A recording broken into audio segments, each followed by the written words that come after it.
Good evening, everyone. I'm Shadowy Stories, and I'm back again. Today, we bring you to more real-life horror experiences shared by foreign netizens from the Reddit forum. Before we start the video, I want to thank Ghost Trick Theater for the illustrations and animations in this video, making it incredibly chilling. Get your tea, your drinks, or snuggle into your bed. Tonight's stories are about to begin.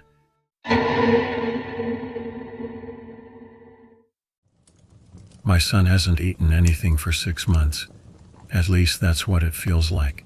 In January of this year, my husband and daughter were tragically killed in a car accident. They were traveling at 70 kilometers per hour when they hit another car, dying instantly. Of course, I was heartbroken, but I still had to take care of my most distressed and suffering son.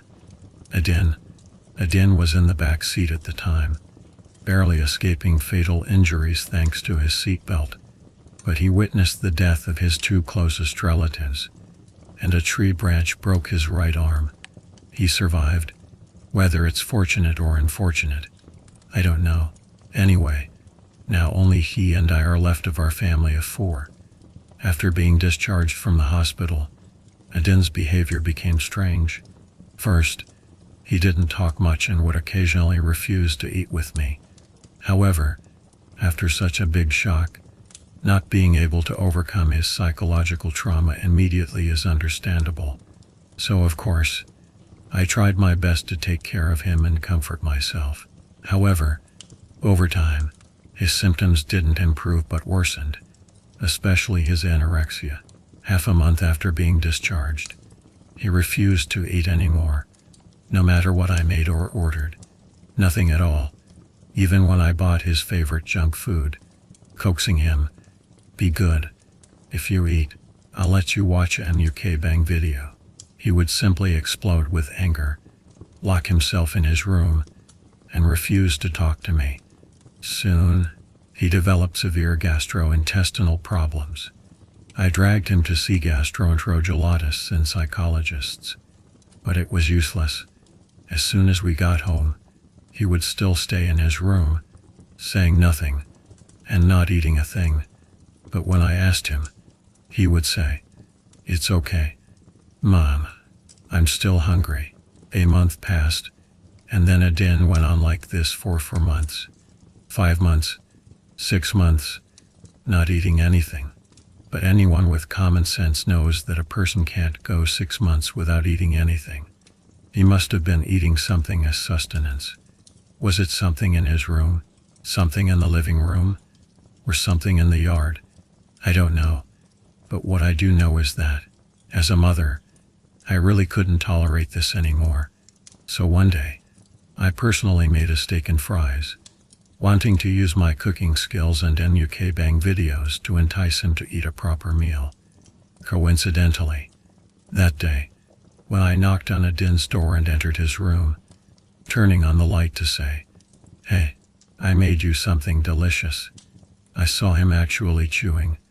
He really was secretly eating something behind my back, but he wouldn't tell me, mumbling, "Oh, I just scratched some frost and leftover meat skewers." Seeing his nervous expression, I didn't want to continue questioning, and put the steak on his desk before leaving. When I checked the refrigerator the next day, I found nothing was missing. Not even the Snickers bar I had specifically left for him was opened. He really was deceiving me. So what was he eating? I quickly bought a home security camera and installed it outside Adin's room to see if I could capture any footage of him getting something to eat. That night was probably the best sleep I'd had since our family's accident because I could finally find out what my son was doing the next day and feel more at ease. Sure enough, at 4 a.m., the camera captured my son leaving the room and going downstairs. About half an hour later, he came back with what looked like a small plate of meat. Was it the steak I made? Absolutely not, because he hadn't touched the steak I fried for him the day before. I was furious and had already thrown it away. So, on the 3rd day, I decided to personally watch at dawn. When the camera reacted, I would get up and follow it in to catch him in the act and see what he had been secretly eating for the past few months. Around 4:30 a.m. again. He got up, and I followed him to our backyard. In the dim light, I could see a man standing in the yard, missing one arm, his other hand holding a shovel-like tool. I guessed this person was most likely my son. I then moved forward a little, but the motion sensor light suddenly came on, and the entire yard was instantly lit up. I saw my son holding a shovel in his left hand, standing by a patch of land in the flower bed, turning his head to look at me in panic. His face, especially his mouth, covered in saliva and mud. Oh, right. Did I forget to mention that my husband and daughter are buried in that flower bed? Parbold, a small town in England, is where I live. The town's transportation isn't very convenient, especially public transportation. There's only one bus route and a few bus stops. My house is right opposite a bus stop. I rely on this bus for my commute to and from work, so I'm very familiar with its schedule. That's why, at 3:17 a.m. on October 14th, when a late-night bus suddenly appeared in front of my house, I knew something was wrong. My bedroom balcony faces the bus stop across the street. I was suddenly awakened by the sound of a horn in the early morning. I sat up in bed and saw a completely gray bus suddenly stop across the street in the middle of the night, with no headlights, no license plate, no passengers, and no driver. I subconsciously thought I had overslept, but I checked the timetable. Today was Saturday or Friday.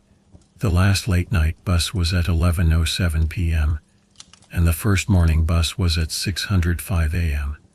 It was indeed around 3 a.m. So who was driving it? But rather than curiosity, I was more sleepy. Whoever came and went, I'll sleep first. It'll be gone by tomorrow morning. Right? Indeed. When I woke up in the morning, the gray bus was gone, but at 3:14 a.m. on October 15th, the bus came again. I immediately called the council that day, saying, "Do you have coaches bringing students for night practice that are disturbing my sleep?"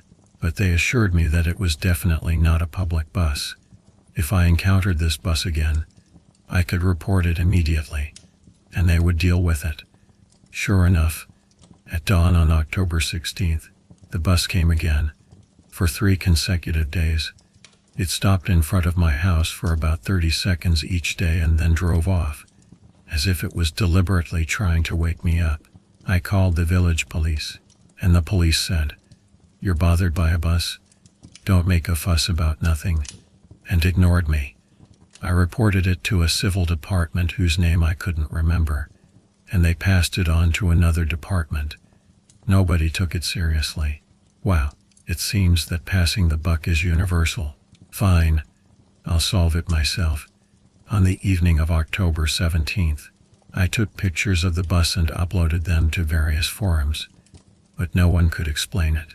However, one comment made me uneasy. It said, "You should sell your current house and move immediately. The bus is waiting for you. Just don't get on it." The beginning was a bit creepy, but the latter part made me find it funny. What kind of idiot would get on a bus they don't even know in the middle of the night? Then I slapped myself in the face. At 3:17 a.m. on October 20th, the bus arrived on time.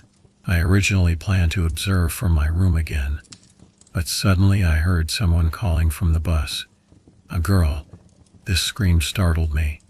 I didn't know whether I should go and check or call the police. At 3:29 a.m., the bus unusually hadn't left. I wanted to call 999, but I couldn't get through. The signal in my bedroom was suddenly cut off. I started to panic, reached out to touch the light switch, but the light wouldn't turn on. What to do? Quickly change a fuse. But as I turned my head, I saw that it wasn't just my house that had a power outage. All the street tilted on the entire streetward arc. In my 10 years of living alone, this was the first time I was so nervous, and it was because of a bus. But the more nervous I got, the more I wanted to go all out. I put on my coat and went out of the house, intending to get on the bus to find out what was going on. I circled the bus, saw nothing unusual, took a deep breath, gathered my courage, opened the door, and climbed the steps. When I reached the passenger area, I saw a young girl crouching at the back of the bus crying, but because I couldn't see clearly, I bent down and asked, "What's wrong with you?" She didn't answer me, walked forward, until the distance between us was only a meter or two, and I asked again, "What's wrong with you?" This time, she spoke, saying to me, "You shouldn't have gotten on." Before she finished speaking, I heard the sound of someone walking towards the bus outside. Then the sound of a door opening and footsteps climbing the stairs. Someone was coming up. It was a tall, thin man, almost 2 meters tall. He had to hunch over to walk in the carriage. When the man saw me, he reached out to restrain my limbs, and I immediately wrestled with him, but I was no match for the tall man. After a series of punches and kicks, I ignored the girl and ran towards the bottom of the bus. When I ran off the bus, I still heard the girl calling in a voice that wasn't her own, "You shouldn't have gotten on. This is the last stop. You shouldn't have gotten on." The first thing I did after escaping was to take the first train to London that day, then hid alone in a hotel and trembled for several days. After I had truly calmed down, I took the stranger's advice from the comments and sold my house in the countryside and moved to Manchester. But after that, I never dared to go out at night or look out the window in the middle of the night. That's the end of today's 2 stories. I would like to thank Ghost Trick Theater again for their illustrations and animations, making the whole story even more terrifying. I'm not sure if you like sharing stories from foreign forums like this. I personally like them quite a bit, and you can always find even more chilling things in the comments section of the original post. For example, on the second bus post, a netizen wrote, "What if, in fact, that girl was waiting for you to get on the bus?"